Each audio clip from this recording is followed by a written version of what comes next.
Greetings and welcome to the Dow First Quarter 2026 Earnings Conference Call. At this time, all participants are in a listen-only mode. A brief question-and-answer session will follow the formal presentation. If you'd like to ask a question at that time, please press star followed by the number 1 on your telephone keypad. As a reminder, this conference call is being recorded. I'll now turn it over to Dow Investor Relations Vice President, Andrew Riker. Mr. Riker, you may begin. Good morning. Thank you for joining today. The accompanying slides are provided through this webcast and posted on our website. I'm Andrew Riker, Dow's Investor Relations Vice President. Leading today's call are Jim Fitterling, Chair and Chief Executive Officer, Karen S. Carter, Chief Operating Officer, and Jeff Tate, Chief Financial Officer. Please note our comments contain forward-looking statements and are subject to the related cautionary statement contained in the earnings news release and slides. Please refer to our public filings for further information about principal risk and uncertainties. Unless otherwise specified, all financials, where applicable, exclude significant items. We will also refer to non-GAAP measures. A reconciliation of the most directly comparable GAAP financial measure and other associated disclosures are contained in the earnings news release that is posted on our website. On slide 2 is our agenda for today's call. Jim and Karen will start with a summary of our first quarter performance, including details on each of our 3 operating segments. Karen will then provide an update on current industry dynamics, including how global supply disruptions are influencing market conditions. She will also discuss Dow's competitive advantages, particularly our purpose-built asset footprint and advantaged feedstock positions. We will then outline several actions underway to deliver a step change improvement in earnings across the cycle, including progress on Transform to Outperform and our other self-help initiatives. Jeff will close with our outlook for the second quarter and an overview of our capital allocation priorities and focus areas for disciplined financial management, both in 2026 and across the cycle. Following the prepared remarks, we'll open the call for Q&A. Now let me turn the call over to Jim. Thank you, Andrew. I'd like to first take a moment to step back and recognize our colleagues, neighbors, customers, and partners in the Middle East who are facing significant turmoil and uncertainty. Our thoughts are with everyone affected by this conflict, and we wish for their safety and well-being during these difficult times. On slide 3, I'll now cover additional details from the first quarter. The solid results we delivered reflect our commitment to controlling what we can control. While January and February order books were solid, we experienced a sharp positive inflection in March with the beginning of the conflict in the Middle East. We expect this supply disruption will persist throughout 2026. During this quarter, we focused on Dow's strengths of prioritizing our customers, managing costs aggressively, and operating with safety, reliability, and long-term value creation. We delivered 3% sequential volume growth, net sales of $9.8 billion, and operating EBITDA of $873 million. And with our self-help actions well underway, we delivered approximately $193 million in period cost savings. As we look ahead to the second quarter and beyond, we're taking actions to enhance Dow's agility and resilience. We're also entering a seasonally high demand period, providing additional tailwinds as we move through the next couple of quarters. In addition, an increasingly positive margin backdrop continues to unfold, and we expect the pricing momentum that began in March to continue across every business and every region in Dow's portfolio. On the supply side, the conflict in the Middle East has created constraints that are clearly evident in the near term. This includes supply chain disruption for an extended period of time. We also anticipate impact to future investments, including potential delays or cancellations of planned industry capacity additions, as well as increased pressure for capacity rationalization. And lastly, we expect that the higher global oil and naphtha prices will steepen the global cost curve. Against this backdrop, our in-flight actions serve to further strengthen Dow's competitiveness and position us to drive margin improvement and capture earnings upside. First, our incremental growth investments are delivering returns. like our new world-scale polyethylene train in Freeport, Texas. And we're making progress on our Alberta project, where the overarching merits of this investment in the cost-advantaged Americas are further reinforced by the current global dynamics. In addition, the benefits from our previously announced European asset shutdowns begin this year.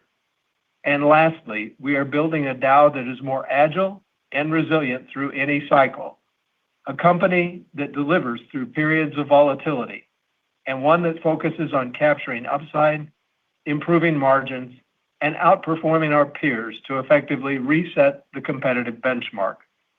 We'll share more details on all of this later in the call, and Karen is going to cover our first quarter operating segment performance. But before that, I'd like to briefly address our recent leadership announcement. Effective July 1st, Karen will assume the role of Chief Executive Officer, and I will move to the role of Executive Chair. This announcement follows a deliberate, multi-year succession process in partnership with our board and ensures continuity as we execute our strategy. Serving as CEO of Dow has been the privilege of a lifetime, and I'm incredibly proud of what our team has accomplished together. This transition comes at the right time as we transform our company for its next phase of growth. I have full confidence in Karen's leadership, her deep operational experience, and her ability to drive performance and value creation. As CEO, she will continue our efforts to transform Dow, positioning us for greater agility and resiliency through any phase of the cycle. She is exactly the right leader to guide our company and deliver on our strategic priorities with discipline and rigor. Thank you, Jim, and good morning to everyone joining today. I'm honored to step into the role of CEO of Dow. Having spent my entire career with the company, I have a deep appreciation for our people, our innovation capabilities, and the critical role we play in enabling our customers' growth. As we look ahead, our priorities remain consistent. We will continue to drive operational excellence, maintain disciplined capital allocation, and advance high-value growth in our core markets. Dow is well-positioned with our advantaged global portfolio, a strong balance sheet, and a talented global team. My focus will be on driving execution, delivering value for our customers, and ensuring consistent long-term value for our shareholders. I'm excited about the opportunities ahead and confident in our ability to continue to deliver for all stakeholders. Turning now to our first quarter results by segment. As Jim mentioned, Team Dow remained focused on disciplined execution in every business throughout the first quarter. As the situation in the Middle East unfolded in March, we continued to manage costs and cash tightly while also prioritizing our customers. We delivered solid results in January and February, and then dynamics in the Middle East quickly impacted industry supply-demand conditions. In fact, our operations outside the region experienced the largest percent sales gain from February to March that we've seen in our company's history. Our teams remain focused on balancing near-term dynamics with discipline while also progressing our long-term objectives, and this agility continues to be a key differentiator for Dow. In Packaging and Specialty Plastics on slide 4. First quarter net sales were $4.9 billion, reflecting price declines versus the same period last year. Polyethylene volumes increased in all regions, both versus the prior year and last quarter, supported by continued global growth in flexible food and specialty packaging applications. Polyethylene volume gains were offset by lower merchant olefins sales following a turnaround in the U.S. Gulf Coast and lower licensing revenue. With safety and reliability at the forefront of our priorities, this turnaround is now complete. The unit is fully operational, and our team is shifting their focus to completing our second cracker turnaround for the year, which is planned for the second quarter. Operating EBIT was $208 million, driven by lower integrated margins and higher planned maintenance activity. This was partly offset by higher polyethylene volumes, as well as tailwinds from the company's cost reduction efforts.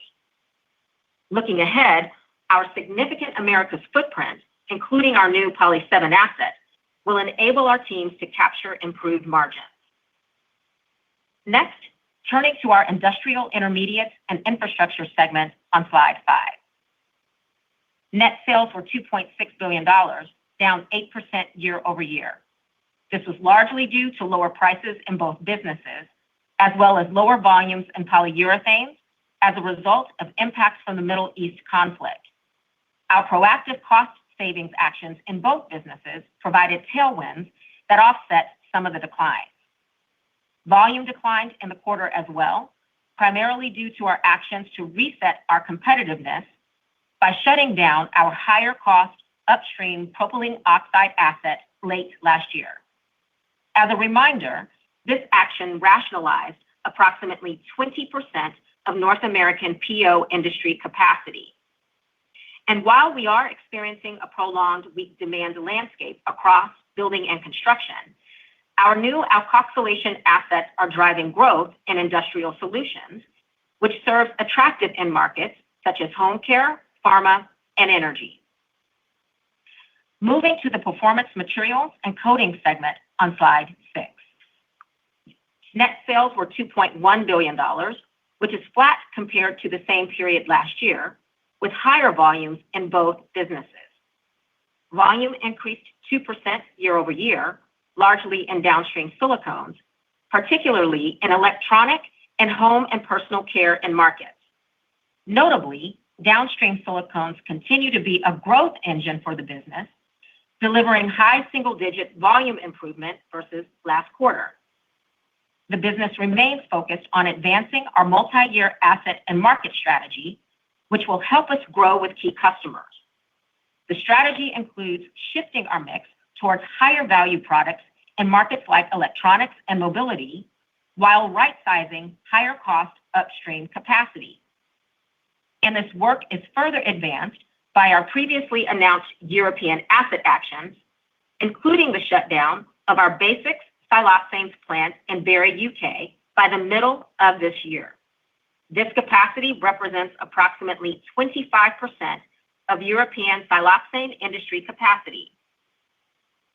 Next, on slide 7, I'll take a step back to frame further details on the current macroeconomic environment. The headline is this: demand across many markets is steady. At the same time, supply is short and arbitrage is increasing. On the demand side, for our core polyethylene packaging markets, conditions remain resilient, but we are seeing mixed signals in other key markets that Dow serves. For example, in the U.S., inflationary pressures and higher interest rates are still weighing on existing home sales. This continues to be reflected in our Industrial Intermediates and Infrastructure and Performance Materials and Coatings segments, both of which serve the building and construction market. Consumer spending has shown some modest improvement, but the landscape and behaviors are likely to remain cautious until we see a significant inflection in macroeconomic conditions. Moving to supply dynamics, we anticipate that shutdowns, feedstock limitations, and logistical constraints will continue to reshape polyethylene product availability across regions. These conditions are creating ripple effects well beyond the Middle East, including significant impacts to logistics costs and transit times. Supply and feedstocks into Asia and Europe are constrained, which is triggering price increases globally. It is also leading to increased production in the Americas and is providing Dow the opportunity to capture new business in Europe. The duration and severity of these constraints increases the likelihood of lasting industry impacts, including the potential for accelerated capacity rationalization, as well as delays or cancellation of planned capacity additions. In this context, expectations for higher U.S. supply are helping to ease some of the pressure and provide stability. North American LNG markets remain well supplied and regionally insulated from these disruptions. In addition, U.S. Gulf Coast NGLs, including ethane, continue to be largely unimpacted. All of these factors underscore the benefits of Dow's cost-advantaged footprint in the Americas. Next on slide 8, We'll unpack some of the current regional and industry impacts in more detail. In the 2 months since the conflict began, the scale of disruption we have seen is unprecedented. Roughly 20% of global oil capacity is currently offline, and approximately half of global ethylene and polyethylene supply is either offline, constrained, or directly impacted. These are unparalleled numbers, reflecting a combination of physical infrastructure damage, feedstock limitations, and severe logistics disruptions. Transit through the region remains significantly impaired, largely driven by the ongoing disruption in the Strait of Hormuz. And the disruption has been amplified across Asia and Europe, tightening feedstock availability and pushing producers to reduce production or increase prices to cover the rapidly escalating costs occurring from the conflict. Looking across regions, a large portion of Middle East capacity remains offline, with increasing risk of lasting infrastructure damage. In Asia Pacific, feedstock constraints are limiting operating rates and reducing export availability, challenging producers who are operating at uncompetitive levels. And in Europe, high costs will require continued price increases to justify additional production. In contrast, the Americas continue to operate at high rates, highlighting the importance of Dow's cost and feedstock advantages in the region. Currently, it is estimated that roughly 3/4 of announced global capacity additions would be either directly impacted by the conflict or dependent on supply chains that remain highly constrained. The longer these conditions persist, the greater the potential for further industry changes. And lastly, it is not likely that the pricing impact of these events will be temporary. We expect rising global production costs and a steepening global cost curve to continue influencing pricing and spreads.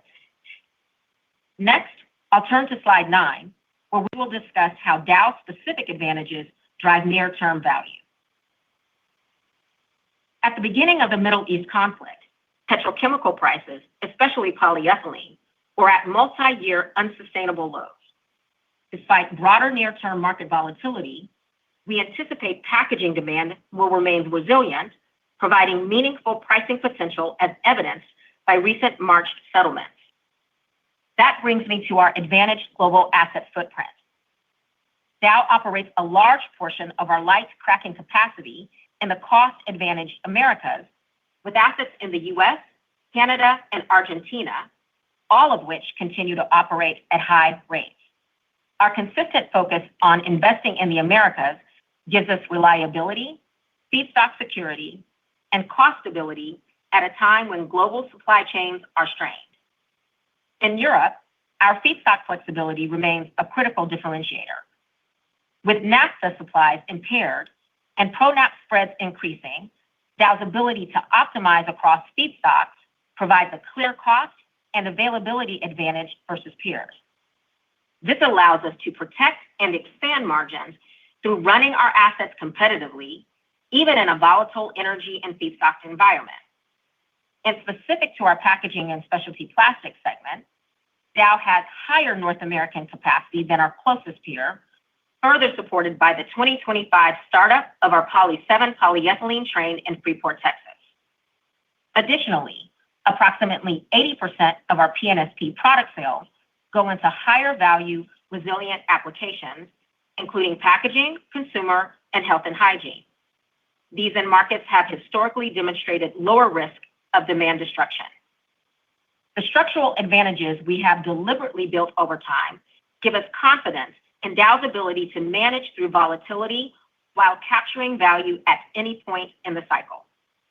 In addition to these portfolio advantages, slide 10 outlines the key areas where we remain committed to self-help actions that will strengthen Dow's earnings power.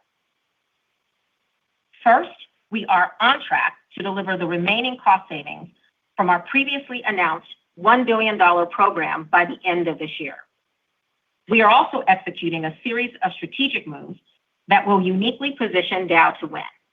This includes earnings upside following the completion of our remaining incremental growth investments in cost-advantaged regions, as well as benefits this year from the beginning of our European asset shutdowns. Additionally, Transform to Outperform is expected to deliver at least $2 billion in near-term EBITDA improvement. As a reminder, we expect approximately 2/3 of that to come from productivity gains and the remaining 1/3 from growth. Next, I'll share a few examples of early opportunities that we have identified and are taking action on. First, we have begun transformation assessments at approximately 25% of our large sites with a goal to deliver sustained improvements and returns from all of them over the next 2 years. We are evaluating and driving improvements in production yields, asset utilization, maintenance productivity, energy efficiency, and third-party spending, and we expect this work will result in more than $400 million of the $1.3 billion in productivity improvements that we committed to. The first site transformation identified approximately $80 million in run rate EBITDA improvements, well exceeding our initial projections. We're also seeing early growth gains from expanded use of digital commercial capabilities and more disciplined opportunity management. Pilot efforts in these areas have meaningfully improved the quality, size, and value capture from new opportunities. Learnings are quickly being scaled to support and accelerate targeted growth across the portfolio. And since completing comprehensive evaluations, our dedicated end-to-end process owners have shifted from assessment to execution. For example, in our plan to fulfill work process, we defined a clear end state from demand planning to manufacturing operations, all the way through to customer delivery. We are now redesigning work and leveraging technology to simplify workflows. This enables increased efficiency for Dow and service reliability to our customers. Additionally, in the first quarter, we announced a series of senior leadership changes that delivered an approximately 20% reduction in both headcount and cost at that level. We remain confident that our collective efforts in Transform to Outperform will ramp sharply to $400 million in the second half of the year, creating a Dow that is more resilient across the cycle while consistently delivering growth, customer success, and improved shareholder value. And as an important reminder, all of our self-help actions and the upside they provide are additive to the potential upside we anticipate going into the second quarter. Next, I'll turn the call over to Jeff, who will cover our second quarter modeling guidance and Dow's key financial strengths. Thank you, Karen. As we look ahead, I'd like to provide some context around our earnings expectations for the second quarter and for the remainder of the year. As we've noted throughout today's prepared remarks, the situation in the Middle East has introduced volatility and uncertainty into the broader market environment, including how customers secure product. We remain committed to taking actions to position Dow for success amidst this ongoing turmoil. Karen shared the ways in which we are quickly pivoting to several of the areas that are directly within our control. This includes leveraging our advantaged manufacturing footprint and activating pricing levers across all businesses and all geographies, including our largest operating segment, Packaging and Specialty Plastics. These levers give Dow significant near-term advantages. Our expectation for second quarter are approximately $12 billion of revenue and EBITDA of $2 billion. This sequential improvement is driven by pricing gains, expanding margins, increased asset utilization, typical seasonal demand improvement, and our continued focus on reducing costs, all of which are expected to more than offset rising feedstock and energy costs, plant maintenance activity, and expected sequential decreases in licensing revenue. In Packaging and Specialty Plastics, our global pricing strategies, especially for polyethylene, are designed to capture value in key markets, helping to mitigate external pressures. We expect this to drive significant sequential improvement versus the first quarter. For Industrial, Intermediates, and Infrastructure, we expect normal seasonality and improved margins to provide sequential gains. With that, higher plant maintenance and lower licensing activity in the second quarter are expected to mute these tailwinds. And in the Performance Materials and Coatings segment, we anticipate a modest impact from the Middle East conflict. However, rising propylene costs are likely to delay seasonal demand uplifts that we would normally see across building and construction end markets. On equity earnings, several factors will impact Dow's sequential earnings expectations. First, we anticipate a headwind from the safe, proactive shutdown of our facilities in Kuwait as a result of the Middle East conflict. Lower feedstock availability at our Thailand joint ventures will also be a headwind. Additionally, beginning this quarter, we suspended Sadara equity loss recognition in accordance with U.S. GAAP. The carrying value of all liabilities on the balance sheet reached a total of Dow's existing relevant obligations and commitments.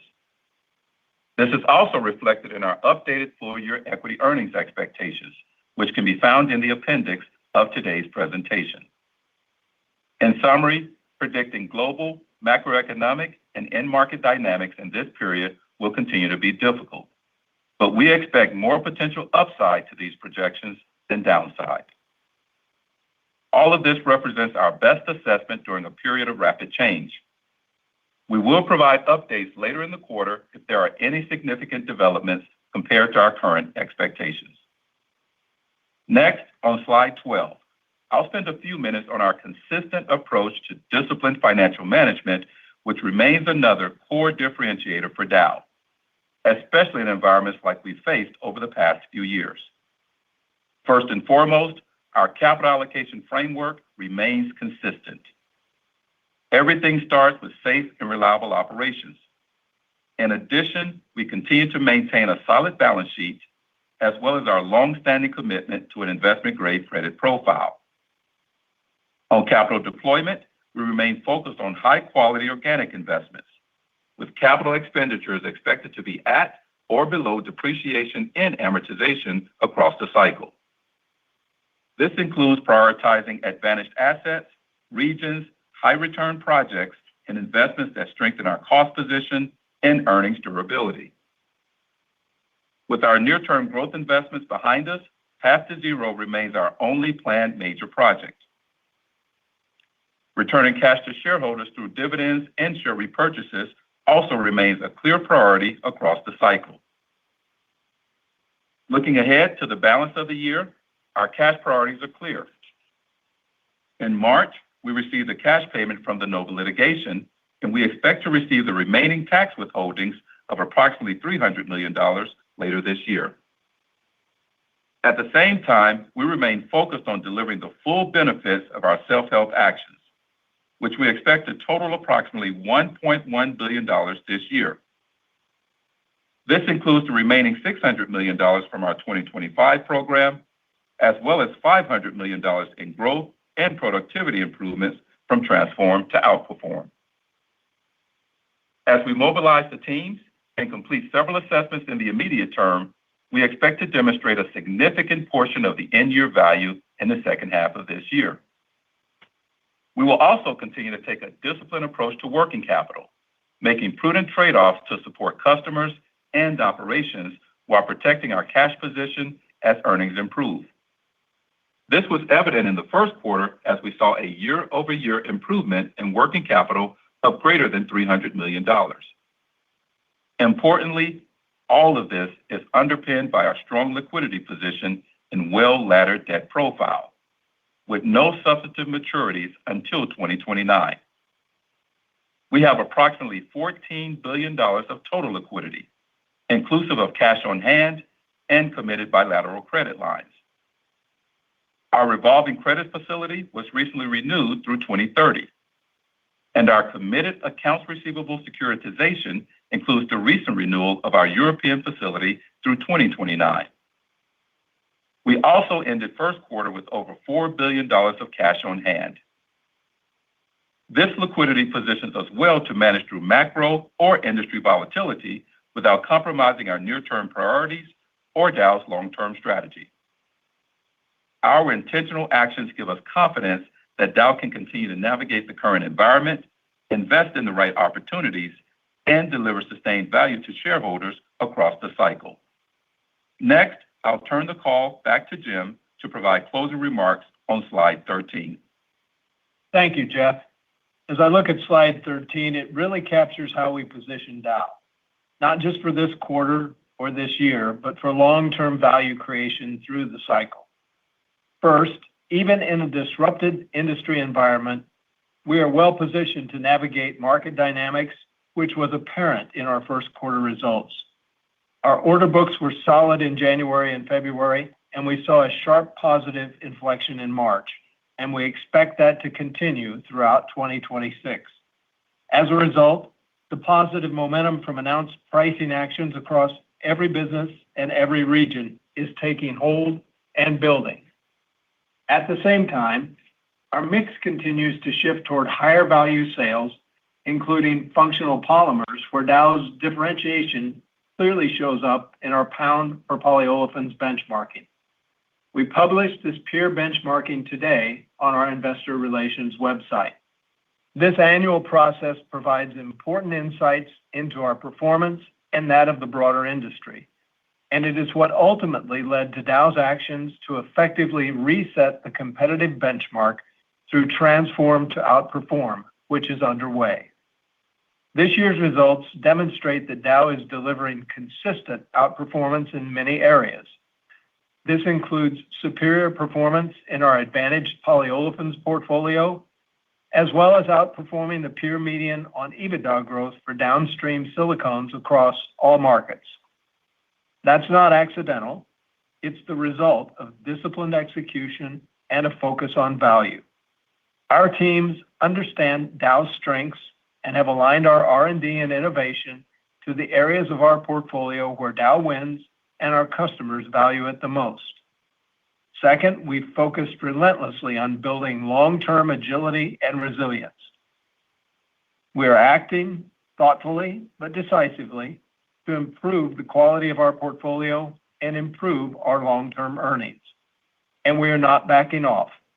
Transform to Outperform is already driving new value that is additive to near-term market upside. We are leveraging our strengths to enable faster, more efficient operations, improve innovation, and modernize how we serve our customers in high-value markets. At the same time, we're seeing tangible benefits from decisive portfolio actions, including the completion of our incremental investments in high-growth areas of our portfolio, as well as the shutdown of higher-cost upstream assets in Europe that will begin later this year.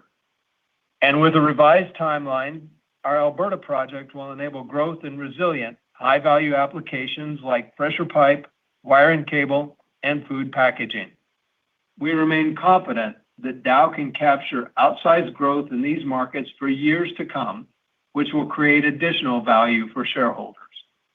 And lastly, foundational to everything we do is the financial discipline and flexibility that we have built. That discipline matters. It's what allows us to be steady when others are reactive and to keep investing when it counts.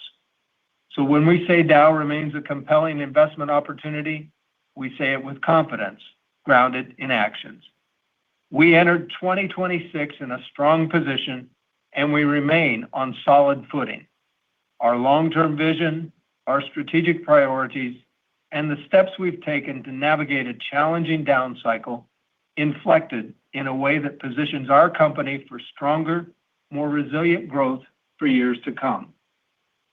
I'm incredibly proud of how Team Dow has navigated all the challenges that we've encountered over the years. They've adapted quickly to changing market signals while staying focused on cash generation and improving margins. Thank you for your continued interest and support of Dow. Now I'll turn the call back to Andrew to get us started with the Q&A. Thank you, Jim. Now let's move on to your questions. I would like to remind you that our forward-looking statements apply to both our prepared remarks and the following Q&A. Operator, please provide the Q&A instructions. Thank you. Ladies and gentlemen, we will now begin our question and answer session. If you have dialed in and you'd like to ask a question, please press star followed by the number 1 on your telephone keypad. If you'd like to withdraw your question, please press star 1 again. We kindly ask that everyone limit themselves to 1 question. Your first question comes from the line of Hassan Ahmed from Alembic Global. Your line is live. Morning, Jim and Karen. First of all, congratulations to both of you on your new roles. A question around just the timelines associated with the normalization of supply chains, let's hypothesize sort of post-peace declaration sort of an environment, and also the sustainability of some of these pricing initiatives, particularly for polyethylene that you guys have announced. I mean, just to me, it seems that, in a no damage to facilities environment, it would take at least probably 3 quarters, maybe, for supply chains to normalize. And then, there's obviously the questions around how much damage to facilities has actually been done, what impact that may have on the availability of supply. And obviously, then there's, numerous questions around availability of feedstocks as well. And, what rationalization sort of may happen. Would it be accelerated in a sort of higher oil, higher naphtha sort of pricing environment? So would love to sort of hear your views about, the sustainability of pricing, timelines associated with this normalization. Particularly, as I sit there and see consensus estimates for you guys, some of your competitors and the like, they seem to be just, factoring in a V-shaped sort of normalization of these supply chains. So would love to hear your thoughts around that. Morning, Hassan. I'll take a shot and then I'll ask Karen to talk about the pricing. When I was at CERAWeek, really at the very beginning of the conflict, early March, I mentioned that we did some modeling at that time that it would be 275 days or longer for the supply chain disruption to unwind. And a lot's changed since then. There's been more attacks in the Middle East. There's been more assets have to be shut down. This week, the last cargoes of crude to go to refiners landed at refiners. So the way I look at that is the first ripple effects of the shutdown of the straits hits the shores this month, 2 months later. And we don't have any sign in place that the straits are going to reopen. In fact, any ships that have attempted have been turned back. The straits moved over 130, probably close to 150 cargoes a day. And very different cargoes, very large crude carriers, LNG cargoes, marine packed cargo for moving plastics, bulk chemical shipments, refined fuel shipments. All of that stopped and all of that tankage is full and sitting in the Arabian Gulf. And so we have to clear that. And I just gave you a pretty good estimate of what it takes to clear it and get it out to markets. And then you've got to get vessels back in and get them offloaded. You're going to have to get a lot of empty vessels back in the Gulf before you can restart plants because the plants are at tank tops. So when we looked at it, we said shipments that go out of the straits are going to be prioritized. I don't think it's very likely that petrochemical and plastic shipments will be prioritized first. I think it's more likely that crude oil, fuel, fertilizers would be prioritized first because those affect national security, those affect food security for a lot of countries. You've got repairs that have to be made. In some cases, the repairs may be made because of the duration of this before the straits reopen. So I think if there's anything good here, you've got some time to get repairs made before the straits reopen. But you have to have human capital and you have to be able to get the equipment in that you need to repair some things. The logistics of the 275 days I mentioned was the logistics unwind from talking to our logistics providers. And I just turned it to Karen. We were going into this in March, at the end of February, low inventories, pricing momentum, good order books. We had 3% volume growth sequentially in first quarter, and now we're seeing a tick up. So I think everything is poised for strong demand and really tight supply, and I think that bodes well for pricing outlook. Yeah, exactly, Jim. And on the pricing side, thanks for the question. I mean, I think we should go back to January and remember that you got 5 cents in January. And then in March, in relation to the Middle East crisis, there was another 10-cent settlement. If you look at ACC data for the month of March, the way I would couch it is that it was a record month. Demand has remained steady, but both exports and domestic sales set second highest month ever records. And then if you look at overall total sales, it was also a record as well. Industry operating rates surged to 97% while DDI declined. So all of that sets us up for, strong price momentum. If you look at the announcements for the month of April, we have 30 cents per pound on the table. And then we have another price increase out there for the month of May of 20 cents. So when you look at the $2 billion guide that we have for second quarter, there's 26 cents per pound of margin improvement globally that's baked into that. And that's also aligned with CMA views. So based on Jim's comment around the duration, we believe that there's more room for prices to move up. And as we do that, that will present upside to the $2 billion guide. Your next question comes from the line of Mike Sison from Wells Fargo. Your line is live. Hey, good morning. Congrats on as well to Karen and Jim. When you think about the $1.75 billion for PSP and 2Q, can you sort of frame?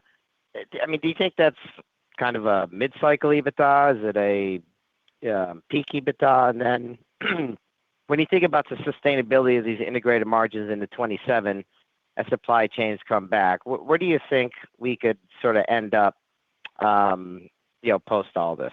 Thank you. Karen, you want to take it? Sure. So I'll go back to the 26 per pound integrated margin improvement that we expect to get here in the second quarter.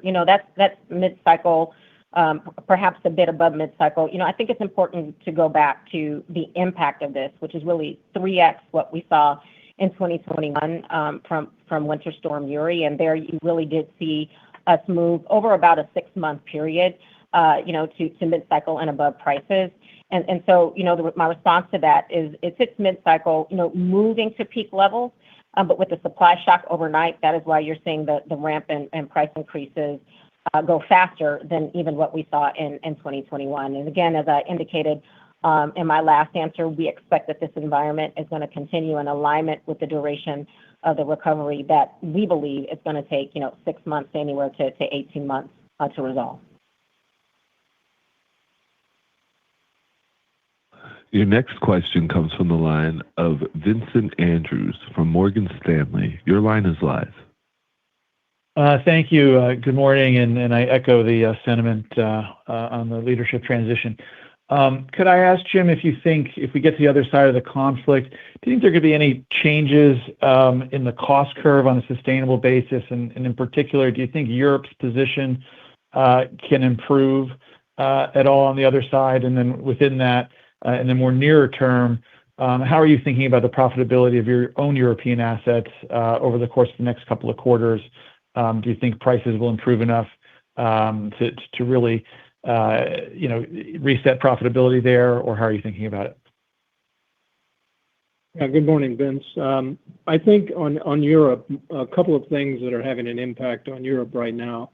The tightness in the marketplace from the shutdown of the straits is not just the inability to move the product, but it's the magnitude of the impact. So we talk about 20% of U.S. oil production being shut in the straits. About 40% of Asian naphtha production was shut in the straits. And so you saw that effect of that being force majeure in Asia of the high-cost producers because they couldn't get feedstock. On top of that, we're seeing in China right now restrictions on the refiners. They're being forced to produce fuel and jet fuel at the expense of something like naphtha, and so that's going to continue to keep pressure on the availability of naphtha there. So that has helped in Europe. I mean, Europe has a little bit closer access to some naphtha, and they have some refining capacity. I'd say the biggest help on margins right now has been the tightness in byproducts. So you're starting to see positive byproduct credits in the crackers. And as you know, a naphtha cracker makes a third ethylene and 2/3 byproducts. So byproduct credits can be a big contribution to improve margins there. I think it will hold, obviously, through second quarter and third quarter. I think longer term, a lot is going to depend on decisions that countries and people make. I talked about 40% of Asian naphtha, 90% of Japan's LNG came through the Straits. So I think it's logical to expect that countries are going to step in and make some changes, like we saw after Russia-Ukraine, when the Germans worked hard to diversify and get 5 LNG facilities going to diversify their natural gas supplies. I think you're going to see some things like that. Those will take, obviously, time to shake out. You can't get any of that in place in a 1 to 2 year period, but there'll be decisions that'll be made that'll have a longer lasting impact on that. Europe, we're returned to profitability. Karen, maybe a little bit on margins there and demand there. Yeah, so demand for our assets, definitely has moved up. The Pro-Nap spread has widened, and we have, more flexibility from a cracking perspective than any of our peers in the region. So we've increased our operating rates, and we are helping to fill the gap from a supply perspective that you just referenced, Jim. So we anticipate that margins in the second quarter are also going to go up in Europe for us. I think Europe will be under pressure when the Middle East supply comes back, because with that being shut in now, obviously it has to be supplied from domestic Europe. So when that comes back, I think obviously the cost position in Europe will move back. So I don't think it changes our long-term outlook on Europe. I think it gives us a little breathing room in the short term and some time to do things wisely and get it shut down in a really smooth fashion. Thanks, Vince. Your next question comes from the line of Jeff Zekauskas from J.P. Morgan. Your line is live. Thanks very much. A two-part question. The export price of polyethylene from Houston today is about $17.75 a ton FOB, but the delivered price to Asia for polyethylene is less than $1,300 a ton. Can you describe, what's going on in terms of why our general export price is so high, but Asia seems to be a weaker region for pricing in the scheme of things? And for Jeff, could you let us know what the relationship that you expect between operating cash flow and EBITDA is in 2026, and what the real cash commitments are to Sadara? Yeah, Ken, do you want to touch on what's going on with Asian prices of polyethylene?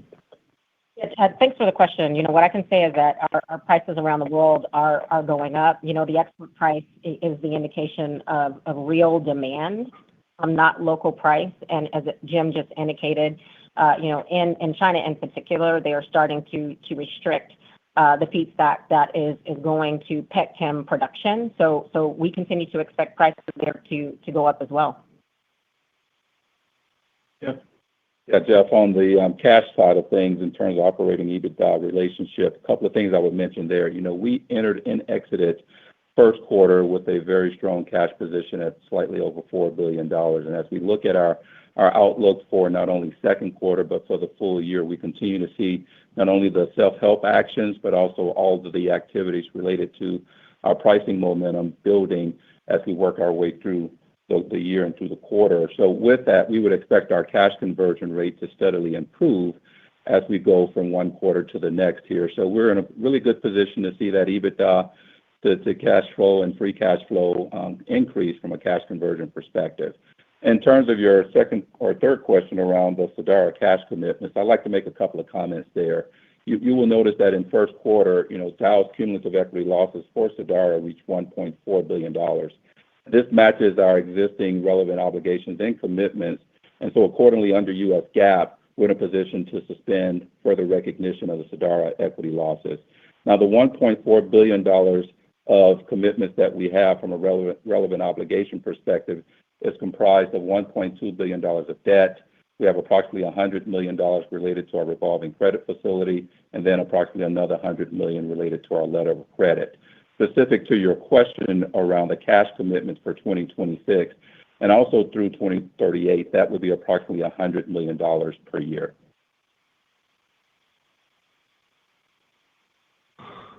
Your next question comes from the line of Kevin McCarthy from Vertical Research Partners. Your line is live. Thank you and good morning. Jim, one of the most common questions that we field from investors is along the lines of assessing the durable supply side impacts from the conflict. So would love your thoughts on that subject in terms of, physical damage to assets in the Middle East, new plants that we thought might be starting up that are in fact unable to do so. And I think you also made a comment that you would expect increased rationalization of assets because of the conflict. So how would you frame out the lasting impact as opposed to the impacts related to feedstock and traffic through the strait? Yeah, good morning, Kevin.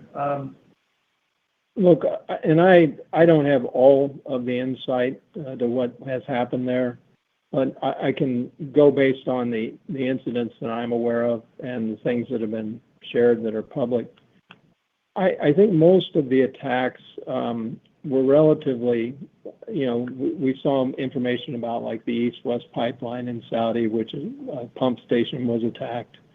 We saw some situations in Kuwait where some upstream assets were attacked. And I think in most of those cases, they have the capabilities, the people, and the wherewithal to get that repaired and back up. So if you look at what I said about, 275 days plus to reopen the straits and get things back to normal, I think a lot of that is going to be able to be repaired within that time frame. You had the situation with Qatar with the LNG plant. What got hit there was a very critical piece of equipment that takes 2.5 to 3 years to rebuild, and then of course it's got to get installed. And so that's the most significant attack that I've heard of, and there's not a lot that I think they're going to be able to do to fix that. But that doesn't have as much impact on the petrochemical side of things. And just talking with our partners, I think they are actively working on repairs, and I don't hear anything from them that leads me to believe it's going to extend, longer than this duration of this logistics constraint.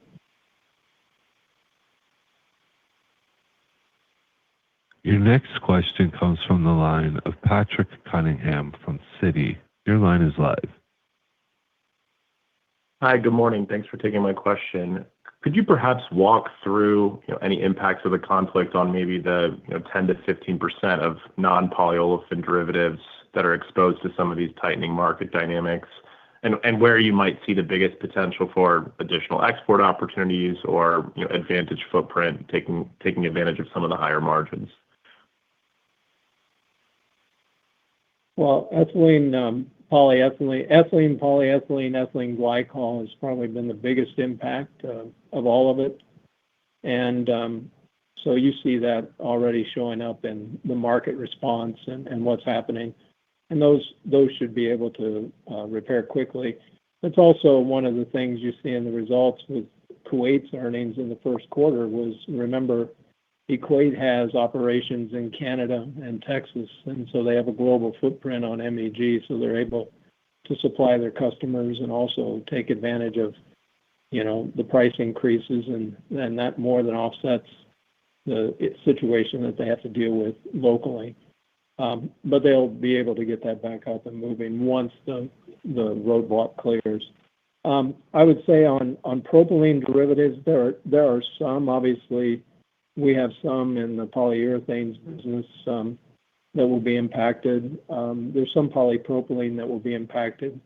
I think in polypro, you had a little bit different situation in downstream demand dynamics, auto being slow, appliances being slow, kind of takes a little demand pressure off of polypro. So we haven't seen the same kind of dynamics there, MDI, similar.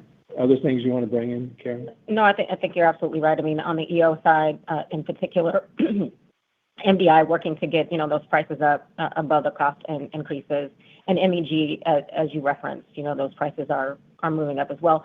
I'd say on the siloxane side or in the silicone side for sure, less impact. But there I would just highlight, particularly on siloxanes, prices are moving up there, as an early indication of what we're seeing on anti-involution in China, which we believe is a positive sign. And so we are working to move prices up across the board. Most of it is because of the Middle East crisis, but then in the silicones and siloxane side, it's a bit of a different story, but their prices are moving up as well.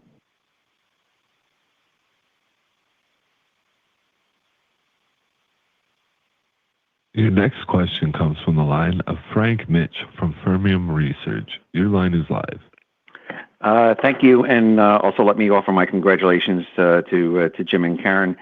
Coming back to Sadara, I was just curious if you could speak to the future of what your expectations are for Sadara over the next couple of years. Can you speak to whatever damage may have been sustained so far to that facility? And also, Jeff, when you were speaking to the changes on a GAAP basis for Sadara, that unit had been running at a negative $120 million or so per quarter equity earnings to Dow. I would imagine that might have been higher had you not made the adjustment to GAAP. Can you comment on that?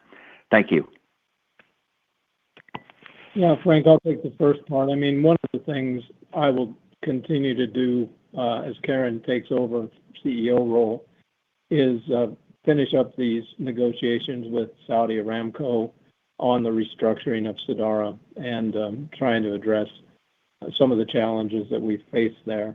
I think the asset itself, we've sustained a little bit of damage. I think most of it's pretty straightforward. We're able to manage it. A lot of what was fired at that coast was intercepted and protected very well. A few stray things that got through, but we have a good team on the ground, and they've gone through all the damage assessments, and they'll be able to get things back up and running.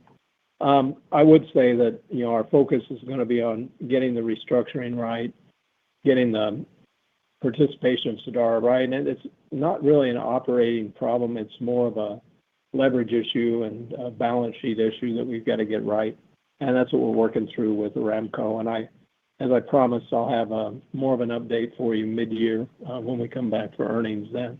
Jeff, you want to comment on that last part? Yeah, Frank, in terms of looking at first quarter specifically, you're spot on. The equity loss impact there was $115 million. And if you're looking on a full year basis, we would estimate that to be in the approximately $400 million range from a Sadara impact perspective for Dow. I hope we get the Royals and Mets back into the World Series, Frank. We have unfinished business.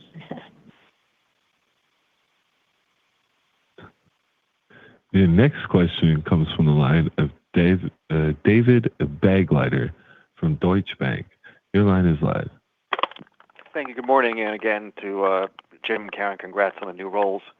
Karen, just back to Q1 guidance, what does that 26 cents of global margin expansion imply for the 30 cents you have announced for May, so for April, and the 20 cents for May? Does that include a portion of those or all those? That would be helpful. Thank you. So it includes our April price increase that's on the table, but it does not include May. So May would present upside to the guide that we have in second quarter.